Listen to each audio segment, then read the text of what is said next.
sàkku yi itam si yéen mais également ñi nga xam ni itam ñooñu daal di seetaan si li nga xam ne que moo di biir réew mi ak biti réew. Merci à l'ensemble justement de nos internautes qui nous suivent actuellement. Donc votre matinale a démarré. Likez, partagez et parvenez le live ñu ko jotagul ñu seen daal di wala mën a topp si waxtaan wi si nu mu gën a yaatoo exactement. Donc bienvenue à toutes et à tous yéen daal di ñëw si li nga xam ne que moo di tolluwaay réew mi bokk na ponk yi bokk na si rapport bi nga xam ni itam moom la Cheikh Diba daal di génnee par rapport ak rapport trimestriel bi des na ko daal di faram-fàcce yéen daal ñëw itam si ki nga xam ne que moo di justement Youssou Ndour bi nga xam ni itam moo daal di saisir la cybercriminalité den daal ñëw itam par rapport ak Abdou Mbow bi nga xam ni itam mi ngi attaqué El Malick Ndiaye par rapport ak ses voitures de fonction kaaw Guy Marius Sagna rebondissement yi nga xam ni itam am na si allant dans sens entre autres de questions yi nga xam ni itam décida dik si nu mu gën a yaatoo fii seen télévision li nga xam ne que moo di Sénégal 5 seen matinale d'information le truc de matinale donc ñu leen nuyu bu baax a baax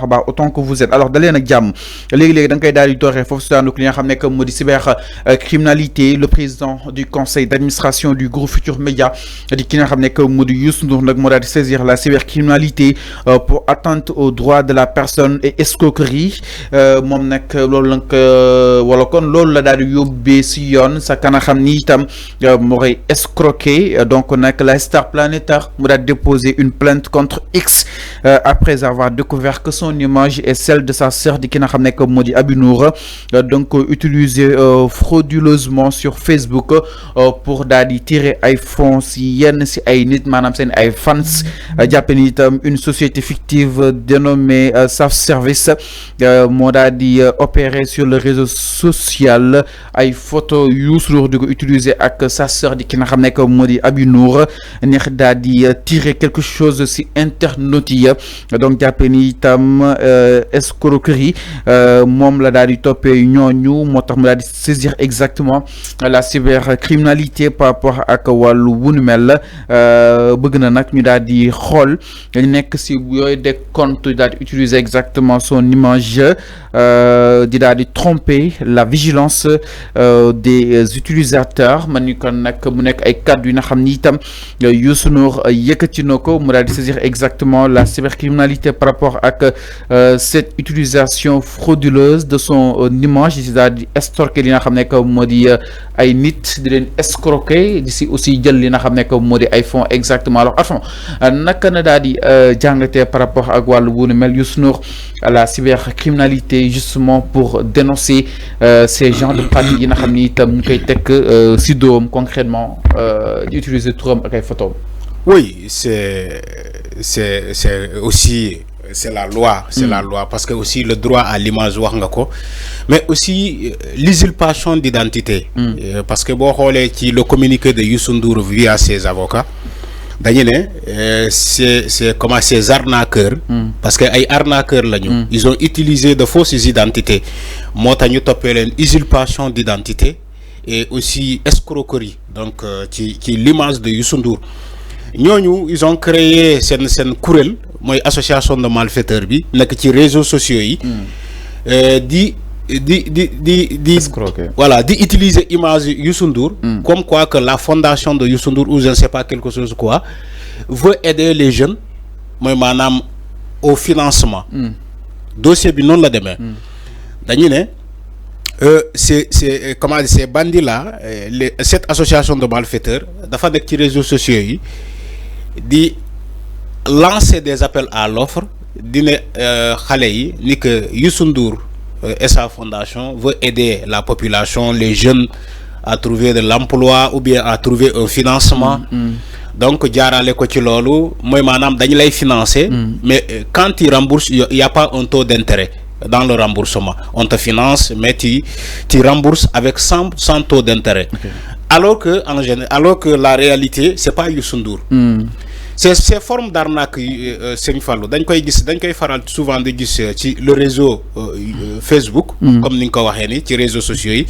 même c'est pas Youssou Ndour seulement il y a des gens qui se font passer pour Sadio Mané des gens qui se font passer pour Krépin Diatta des gens qui se font passer pour des internationaux ou bien des artistes comme quoi que l'artiste là ou bien l'international veut t'aider à trouver un financement, il vous aide si khalis et affaires.